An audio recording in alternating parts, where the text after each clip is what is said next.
At Sunday's barbecue, my son threw my steak on the ground and said, "Want meat? Go chew it at the nursing home, you useless old woman." The next day, I packed my bags and sold the house.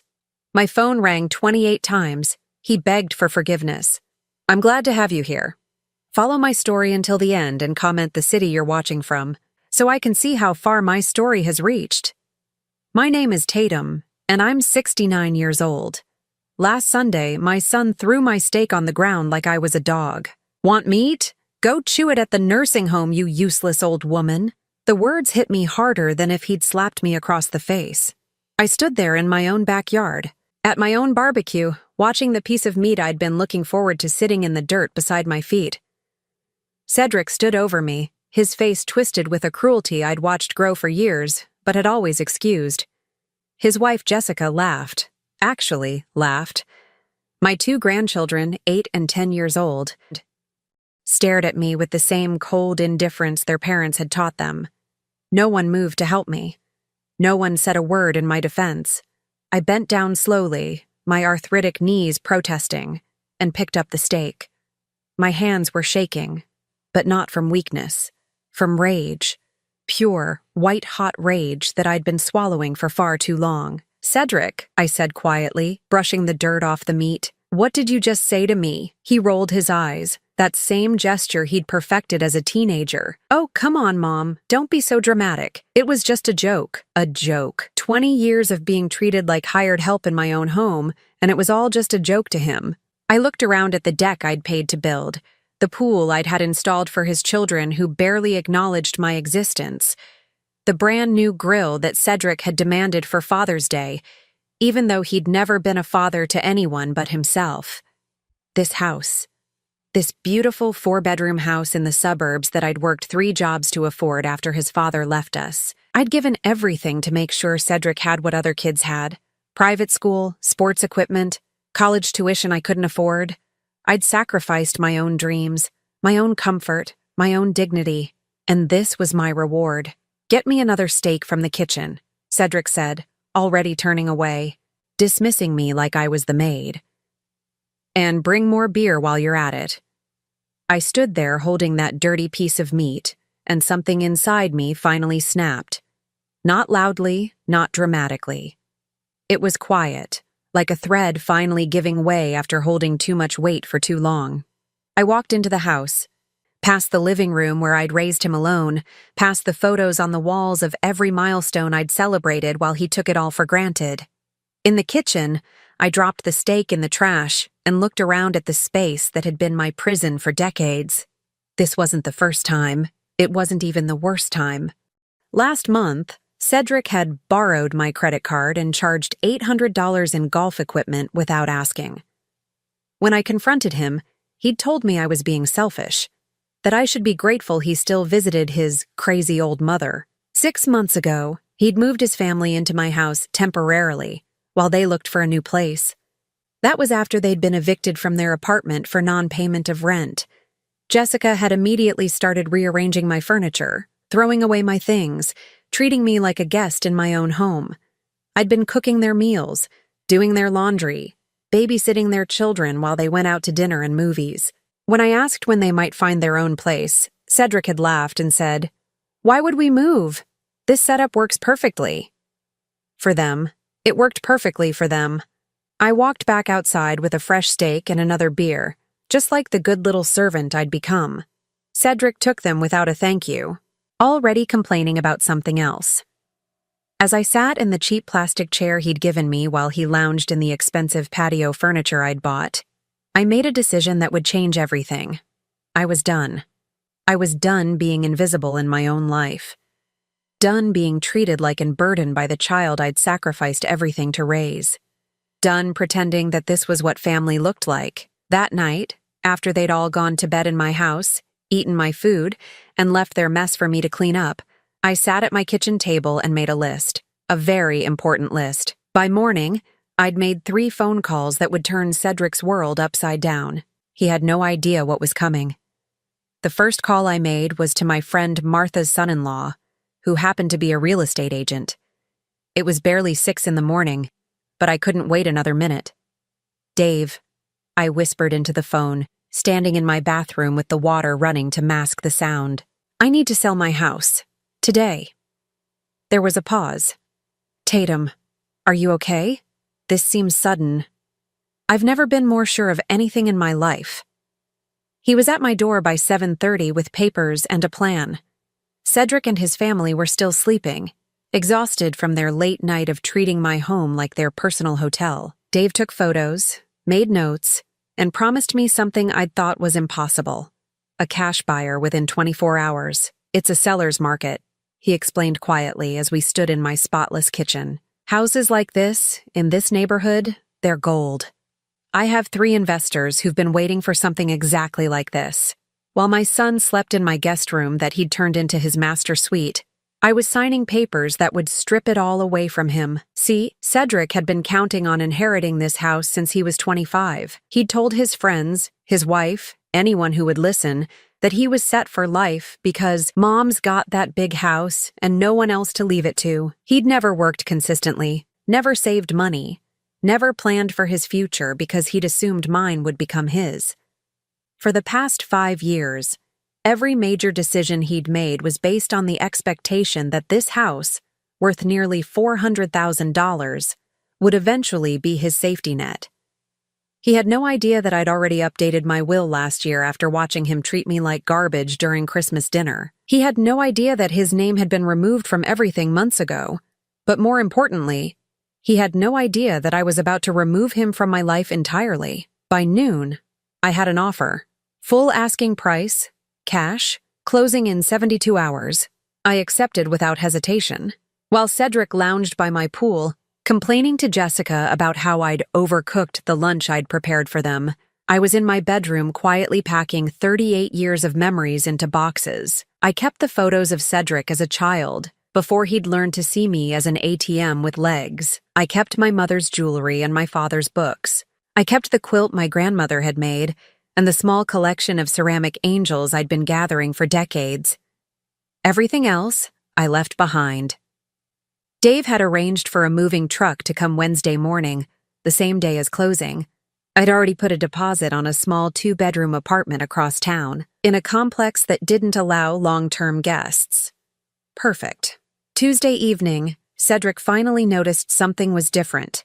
"Mom," he called from the living room where he was sprawled across my couch, eating my food and watching my television. "There's some weird paperwork on the kitchen counter." My heart pounded, but my voice stayed steady. "Just some insurance documents, honey. Nothing important." He grunted and went back to his show. Even when his entire future was crumbling around him, he couldn't be bothered to investigate. That was Cedric all over. He assumed everything would always work out because it always had. Because I'd always made sure it did. Wednesday morning came like Christmas morning in reverse. The moving truck arrived at 8. By the time Cedric stumbled out of bed at 10:30, most of my belongings were already loaded. "What the hell is going on?" he demanded, standing in my emptying living room in his underwear and yesterday's t-shirt. "I'm moving," I said simply, wrapping my last ceramic angel in bubble wrap. "Moving? What do you mean moving? Moving where?" "To my new apartment." The color drained from his face. "Apartment? Mom, you can't move to an apartment. What about the house? What about us?" "The house is sold. Closing is in 2 hours." I'll never forget the look on his face. Pure panic. Like a child who'd just been told Santa Claus wasn't real. Which, in a way, he had been. "Sold? You can't sell the house. We live here." "You live here," I corrected him, taping up the last box. "I've been imprisoned here." Jessica appeared in the doorway, her face already calculating. "Tatum, let's talk about this reasonably. You're obviously upset about something. We can work this out." For 20 years, Cedric had been training for this moment without knowing it. Every time he'd taken my kindness for weakness, every time he'd pushed my boundaries and found no resistance, he'd been building toward this day when he'd finally pushed too far. He just never imagined I might push back. "The new owners will be here at noon," I said, handing my keys to Dave. "I suggest you start packing." My new apartment felt like a sanctuary. 2 bedrooms, a small balcony overlooking a garden, and complete silence. No one demanding meals, no one leaving messes for me to clean, no one treating me like I was invisible. For the first time in 20 years, I ate dinner when I was hungry, not when someone else expected it served. The phone started ringing at 6:47 p.m. I watched Cedric's name flash on the screen and felt nothing. Not guilt, not sadness, not even anger anymore. Just peace. I let it go to voicemail. Call number 2 came 15 minutes later. Then another. By bedtime, he'd called 8 times. I slept better than I had in years. Thursday morning brought a fresh wave of desperation. My phone buzzed constantly. When I finally checked, there were 12 missed calls and 7 voicemails. "Mom, call me back. We need to talk about this craziness." That was the first one, still trying to sound like he was in control. By the 5th message, his tone had changed. "Mom, please, the new people want us out by tomorrow. Where are we supposed to go?" The 8th message was Jessica, her voice syrupy sweet. "Tatum, honey, I think there's been a misunderstanding. You know we love you. Call us back so we can fix this." I deleted them all without listening to the rest. While Cedric was having his breakdown, I was discovering something wonderful. My new neighbors actually saw me as a person. Mrs. Chen from next door brought me homemade cookies and asked about my life, my interests, my thoughts. When's the last time anyone had cared about my thoughts? Mr. Rodriguez from downstairs helped me hang pictures and insisted I call him Roberto. "You remind me of my mother," he said with genuine warmth. "Strong women who raised good families deserve respect." If only he knew how wrong he was about the good family part. Friday brought calls 13 through 20. Cedric's messages were getting increasingly frantic. "Mom, they called the police. They're treating us like squatters. You can't do this to your own son. We had to sleep in the car last night. The kids are scared. How could you do this to your grandchildren? Fine. You want an apology? I'm sorry, okay? I'm sorry for whatever I did wrong. Just help us." But here's what Cedric still didn't understand. This wasn't about an apology. This was about 20 years of systematic disrespect. You can't fix that with a phone call and some panic-induced remorse. Saturday evening, I was watering the small herb garden I'd started on my balcony when Mrs. Chen knocked on my door. "Tatum, dear, there's a young man downstairs asking for you. He seems upset." Through my window, I could see Cedric pacing in the parking lot. His hair was a mess, his clothes wrinkled. Jessica sat in their car with the children, probably crying about their crazy grandmother who'd ruined their lives. I didn't go down. Call 21 came at 9 p.m. This time, I answered. "What, Cedric?" "Mom, thank God. Listen, I know you're mad, but—" "I'm not mad," I interrupted. "Mad implies I still care enough to feel anger. I'm done." "You can't be done. I'm your son." "Are you? Because sons don't treat their mothers like servants. Sons don't humiliate their mothers in front of their own grandchildren. Sons don't steal from their mothers and call it borrowing." There was silence on the other end. Then, "I never stole from you." I laughed, actually laughed. "Cedric, you've been stealing from me for 20 years. My dignity, my peace, my self-respect. The credit card was just the cherry on top. Where are we supposed to live? That's not my problem anymore." I hung up and turned off my phone. Sunday morning, I woke up to someone pounding on my door. Through the peephole, I could see Cedric, looking like he hadn't slept in days. "I know you're in there," he shouted. "Open this door. We need to talk." I sat in my kitchen, drinking coffee and listening to him make a fool of himself in the hallway. Mrs. Chen's door opened. "Young man, you're disturbing everyone. If you don't leave, I'm calling security. That's my mother. She sold our house. She made us homeless. Your mother is a lovely woman who deserves peace in her retirement. Now leave before I call the police." I heard his footsteps retreating and smiled. Mrs. Chen was barely 5 feet tall, but she had more backbone than my 6-foot son. That afternoon, as I sat reading in my quiet apartment, surrounded by only the things I loved, my phone rang one last time. Call 28. I almost didn't answer, but something in me wanted to hear what he had to say now that reality had finally sunk in. "Mom?" His voice was broken, desperate. "Please, I'm begging you. I'll do anything. I'll change.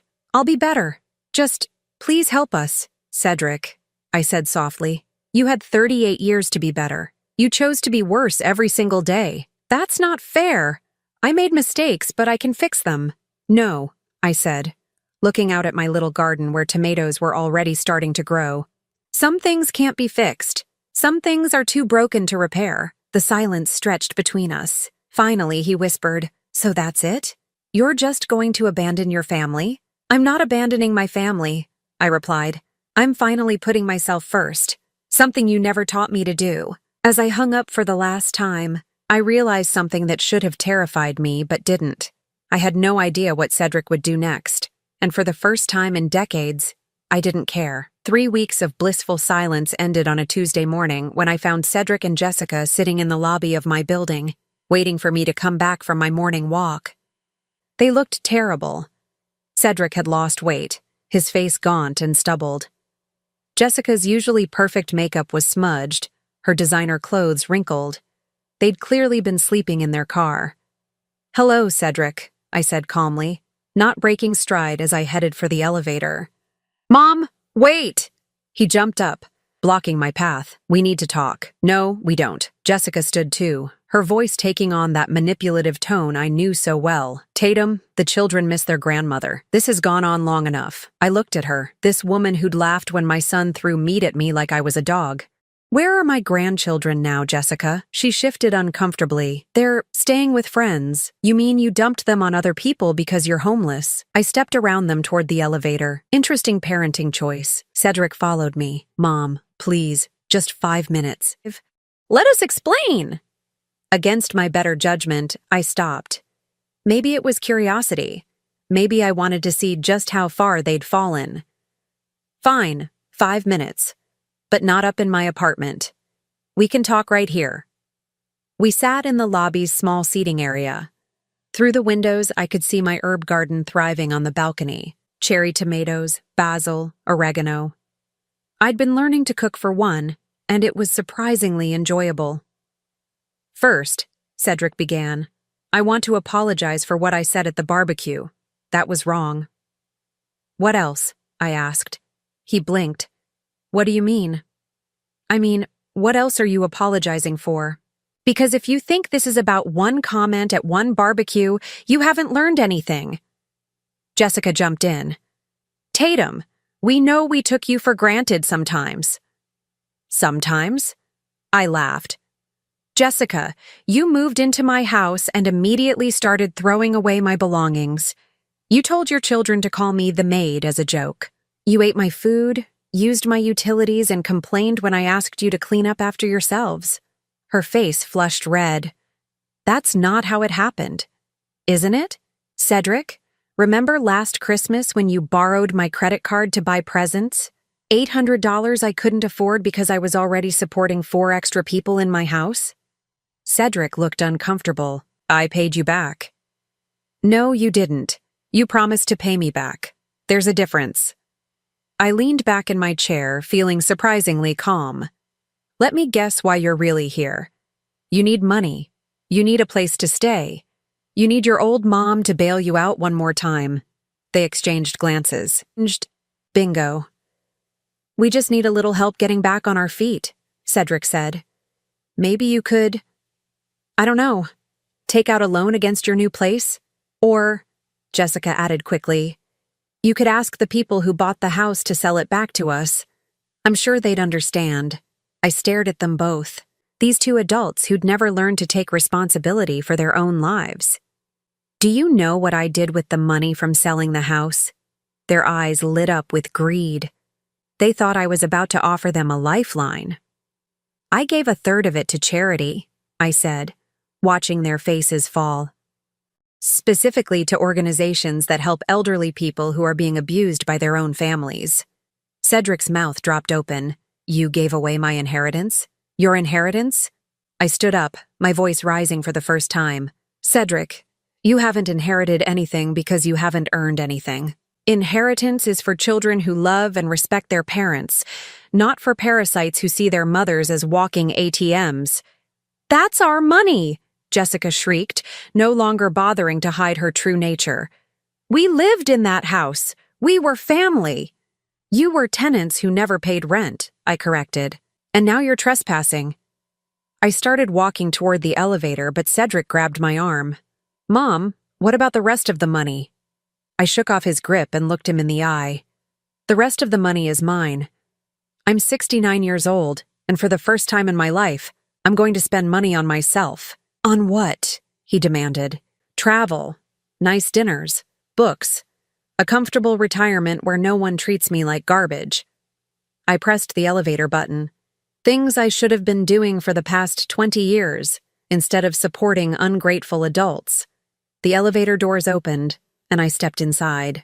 As they started to close, Jessica called out desperately, "What are we supposed to do?" I met her eyes as the doors slid shut. Learn to take care of yourselves. Upstairs, I made myself a cup of tea and sat on my balcony. My phone rang twice, but I didn't answer. From my second-floor window, I could see Cedric and Jessica in the parking lot, arguing. Their voices carried up, and I caught fragments of their conversation. "This is all your fault," Jessica was screaming. "You said she'd never actually do it." "She's lost her mind," Cedric shot back. "She'll come around. She has to." But I wouldn't come around. For the first time in my adult life, I was exactly where I wanted to be, doing exactly what I wanted to do. I was reading books I'd never had time for, trying recipes I'd seen on cooking shows, taking long walks without worrying about when I'd need to have dinner ready. That evening, Mrs. Chen knocked on my door with a container of homemade soup. "I saw those people bothering you today," she said gently. "Family troubles?" "Former family troubles," I corrected, accepting the soup gratefully. "They're not my problem anymore." She nodded approvingly. "Good. Life's too short to let people drain your happiness, even if they're related to you." As I heated up her delicious soup, I realized something profound. Mrs. Chen, who'd known me for 3 weeks, treated me with more kindness and respect than my own son had shown me in decades. Maybe blood wasn't thicker than water after all. Maybe family was something you chose, not something you were stuck with. That night, I slept peacefully, knowing that tomorrow would bring another day of quiet contentment, and that Cedric would have to figure out his own tomorrow for the first time in his life. 2 months had passed since I'd seen Cedric in my lobby, and I'd started to believe he'd finally given up. I was wrong. The first sign was a handwritten letter slipped under my door. Not an email, not a text, but actual handwriting on actual paper. Cedric had never written me a letter in his entire life. "Dear Mom," it began, "I've had time to think about everything, and I realize now how badly I treated you. I want to make things right." The letter went on for 3 pages, full of apologies and promises. He'd gotten a job, he said. He and Jessica were in counseling. They'd found a small apartment and were learning to be responsible. The children missed me terribly and asked about their grandmother every day. It was beautifully written, sincere sounding, and complete nonsense. I knew Cedric. I'd raised him. He'd never learned to sustain effort for anything difficult, and admitting fault was the most difficult thing in the world for him. This letter was just another manipulation, probably Jessica's idea, but I was curious. How far would he go to get back into my good graces? How committed was he to this act? I decided to find out. I called him that evening. "Cedric, I got your letter." "Mom!" His voice was filled with relief and hope. "I was hoping you'd call. Did you believe it?" "I'm willing to give you a chance to prove it," I said carefully. "But it won't be easy. Anything. I'll do anything." "Good. I want you to come here Saturday morning at 8 o'clock. Bring work clothes." "Work clothes?" "Mrs. Chen next door is 83 and needs help cleaning out her garage. If you're really sorry for how you treated an elderly woman, you can start by helping another one." There was a pause. I could practically hear the wheels turning in his head. "Okay," he said finally. "I'll be there." Saturday morning came and went. Cedric didn't show up. I wasn't surprised, but I was disappointed. Not in him, but in myself for hoping he might have actually changed. At 10:30, my phone rang. "Mom, I'm so sorry. Jessica had a migraine and I had to take the kids to school and then my car wouldn't start and—" "Cedric," I interrupted. "It's fine." "No, it's not fine. Let me make it up to you. I'll come tomorrow." Tomorrow is Sunday. Mrs. Chen goes to church and visits her sister on Sundays. Then next Saturday. Next Saturday works, I said. Same time, 8 o'clock. He didn't show up the next Saturday either. This time, the excuse was that he'd been called in to work. The Saturday after that, one of the children was sick. By the fourth Saturday, I stopped expecting him. But I was curious to see how long he'd keep making excuses, so I kept giving him chances. It was on the sixth Saturday that he actually appeared at my door, looking sheepish and carrying a cup of coffee from the expensive place down the street. "I know I'm late," he started. 3 hours late, I corrected. "But I'm here now, and I brought you coffee. That vanilla latte you used to love." I accepted the coffee but didn't drink it. "Mrs. Chen finished cleaning her garage 4 weeks ago, Cedric.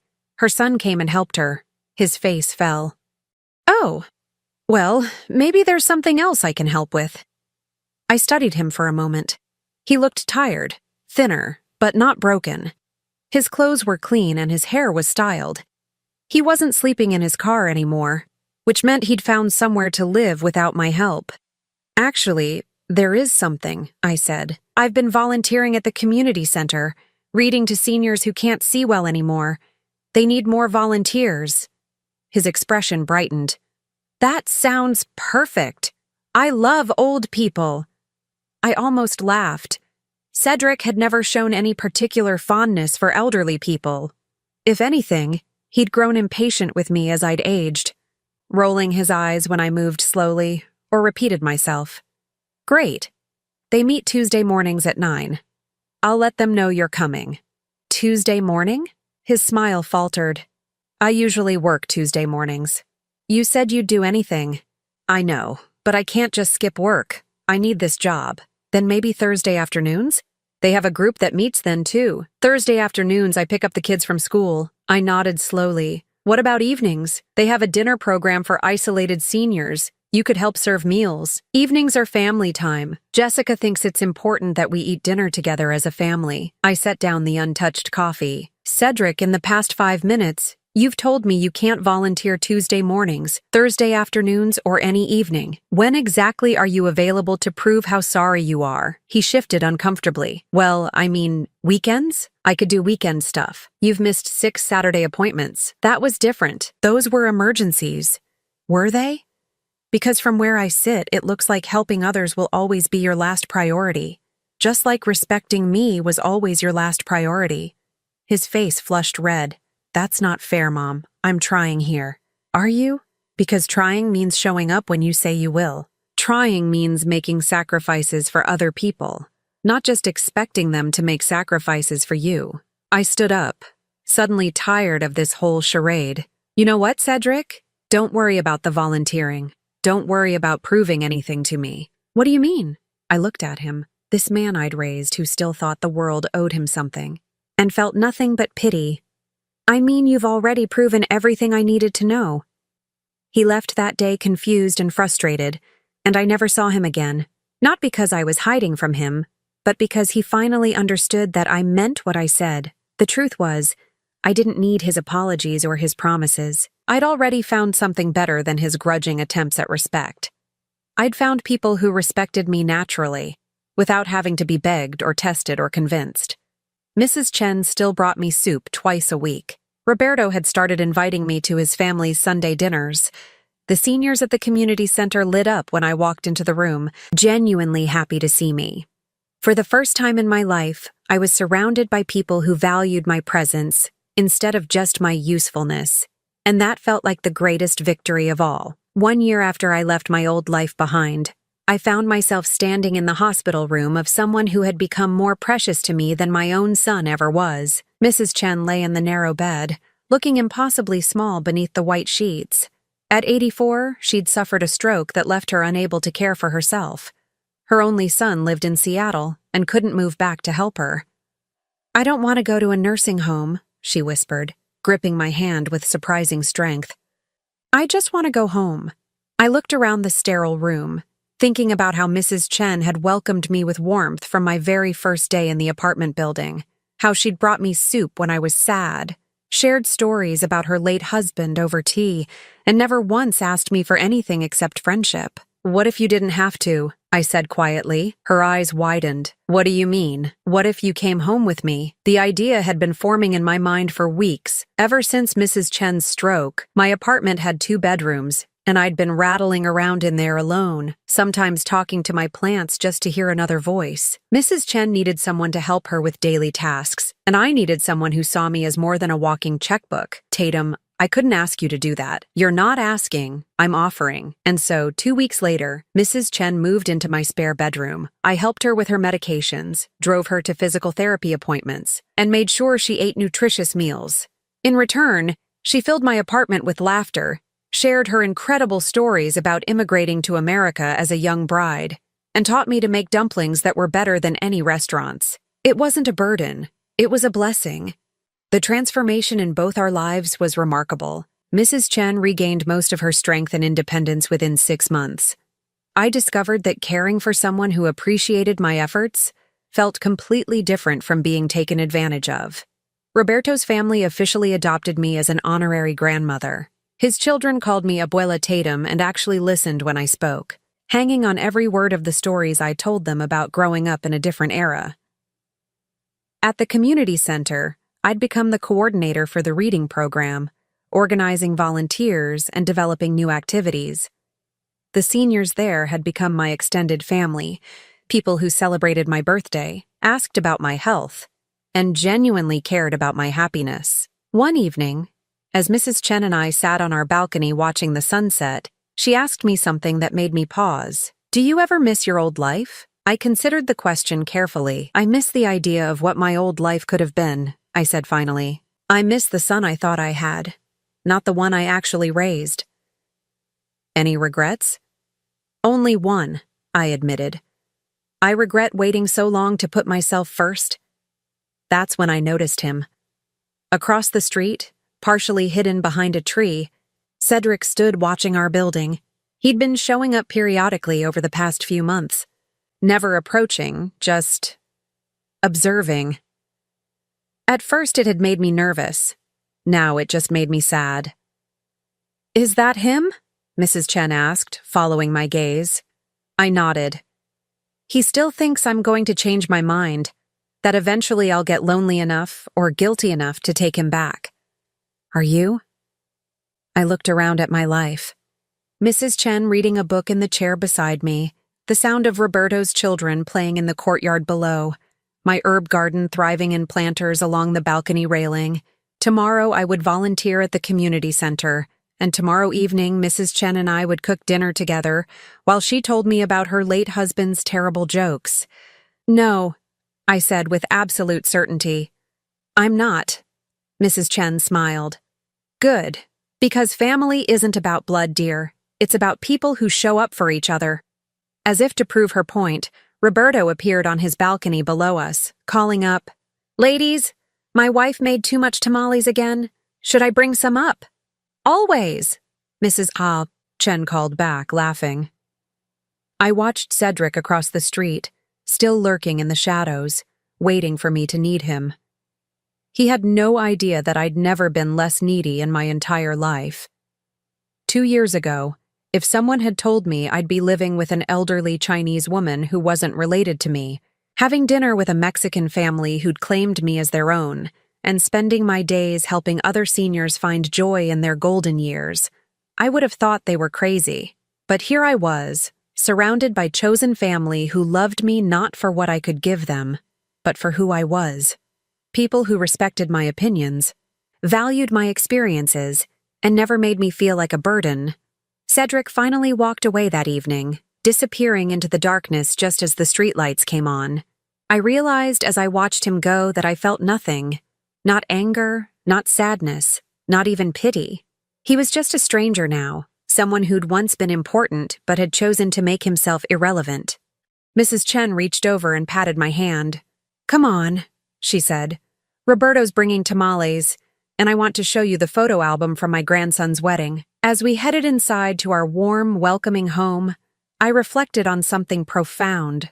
I'd spent 68 years trying to earn love from people who were incapable of giving it. At 69, I'd finally learned to recognize love when it was freely offered, and I had never been richer. The last thing I saw before closing the balcony door was my reflection in the glass. I looked different now, lighter, younger somehow, despite being a year older. The face looking back at me belonged to a woman who knew her worth, who had found her place in the world, and who would never again settle for crumbs when she deserved the whole feast. Some people spend their entire lives searching for family. I was lucky enough to find mine at 69, and it was perfect. Now I'm curious about you who listened to my story. What would you do if you were in my place? Have you ever been through something similar? Comment below. And meanwhile, I'm leaving on the final screen 2 other stories that are channel favorites, and they will definitely surprise you. Thank you for watching until here.